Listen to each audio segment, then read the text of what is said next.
Assalamualaikum warahmatullahi wabarakatuh. Salam guru penggerak. Tergerak, bergerak, menggerakkan. Saya Siti Suci Rizkiana, calon guru penggerak angkatan 10, Kabupaten Lombok Barat. Pada kesempatan kali ini, saya akan memaparkan kesimpulan dan refleksi tentang pemikiran Ki Hajar Dewantara. Untuk memenuhi tugas modul 1 pada tugas 1.1.a.8, yaitu koneksi antar materi. Ki Hajar Dewantara membedakan antara pendidikan dan pengajaran. Pendidikan dan pengajaran tidaklah sama. Menurut beliau, pengajaran adalah bagian dari pendidikan. Pengajaran adalah proses pendidikan dalam memberi ilmu untuk kecakapan hidup anak secara lahir dan batin. Sedangkan pendidikan pada hakikatnya adalah menuntun atau memberi tuntunan terhadap segala kekuatan kodrat yang dimiliki anak agar ia mencapai keselamatan dan kebahagiaan yang setinggi-tingginya, baik sebagai manusia maupun sebagai anggota masyarakat. Ki Hajar Dewantara juga menegaskan bahwa maksud pendidikan dan pengajaran yang berguna untuk peri kehidupan bersama ialah memerdekakan manusia sebagai bagian dari persatuan rakyat. Manusia merdeka adalah manusia yang hidupnya, lahir atau batin, tidak tergantung pada orang lain, akan tetapi bersandar atas kekuatan sendiri.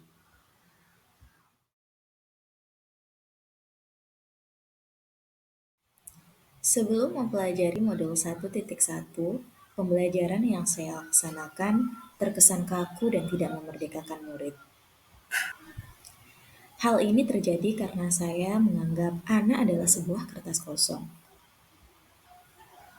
Saya juga beranggapan bahwa pembelajaran hanya sebatas transfer ilmu pengetahuan semata, sehingga saya lebih fokus pada ketercapaian materi. Dan saya juga menganggap semua murid memiliki kebutuhan yang sama. Saya tidak mempertimbangkan karakteristik murid. Sehingga nilai kognitif menjadi acuan dalam tujuan pengajaran yang saya laksanakan. Pembelajaran dianggap berhasil jika murid telah mencapai nilai KKM. Akibatnya, pengajaran berpusat pada guru. Guru lebih mendominasi aktivitas di dalam kelas, sehingga murid tidak memiliki kesempatan yang luas untuk berperan aktif. Dengan kata lain, murid hanya objek pembelajaran.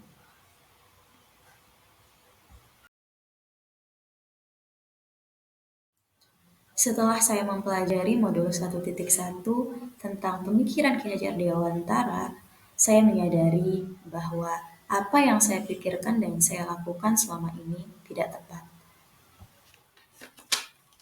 Saya menyadari bahwa anak bukanlah kertas kosong. Ia lahir dengan coretan-coretan yang samar. Tugas guru hanyalah menebalkannya.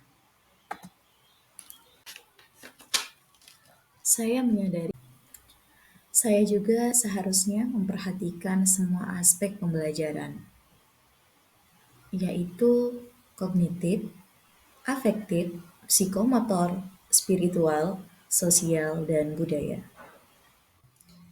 Sebagai pendidik, saya bukan menjadikan murid sebagai objek pembelajaran, melainkan sebagai subjek pembelajaran. Guru bertugas sebagai fasilitator pembelajaran dan menyadari bahwa murid memiliki kebebasan berekspresi, mengemukakan pendapat, dan berkreasi sesuai metode dan media pembelajaran yang tepat. Selain itu, guru juga harus mempelajari karakteristik murid, karena setiap anak dilahirkan unik dengan kelebihan dan kekurangannya masing-masing, dan memberikan kesempatan murid untuk tumbuh sesuai dengan kodratnya, baik kodrat alam maupun kodrat zaman.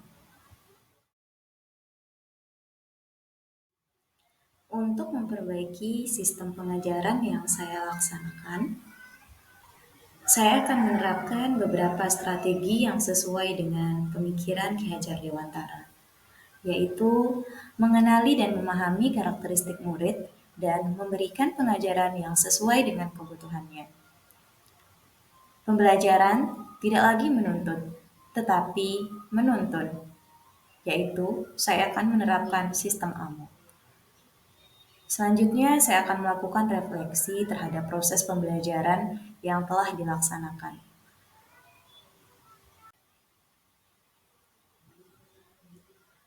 Yang dapat segera saya terapkan dalam pembelajaran di kelas, yaitu memberikan kebebasan kepada murid untuk menyelesaikan tugas sesuai dengan minat, bakat, dan kreativitasnya masing-masing. Memperbaiki praktik pembelajaran yang mengutamakan kebutuhan murid agar terwujudnya pendidikan yang berorientasi kepada murid. Selain itu, saya akan lebih mengenali karakter dan latar belakang murid dengan menjalin komunikasi yang baik. Ternyata, anak bukanlah kertas kosong seperti yang kita bayangkan. Mereka sudah memiliki garis kehidupannya sendiri. Tugas kita hanya menuntun agar garis yang mereka miliki menjadi semakin tebal dan lebih jelas, sesuai dengan minat dan bakatnya masing, baik itu kodrat alam maupun kodrat zaman. Demikianlah pemaparan, kesimpulan, dan refleksi modul 1.1 tentang pemikiran Ki Hajar Dewantara.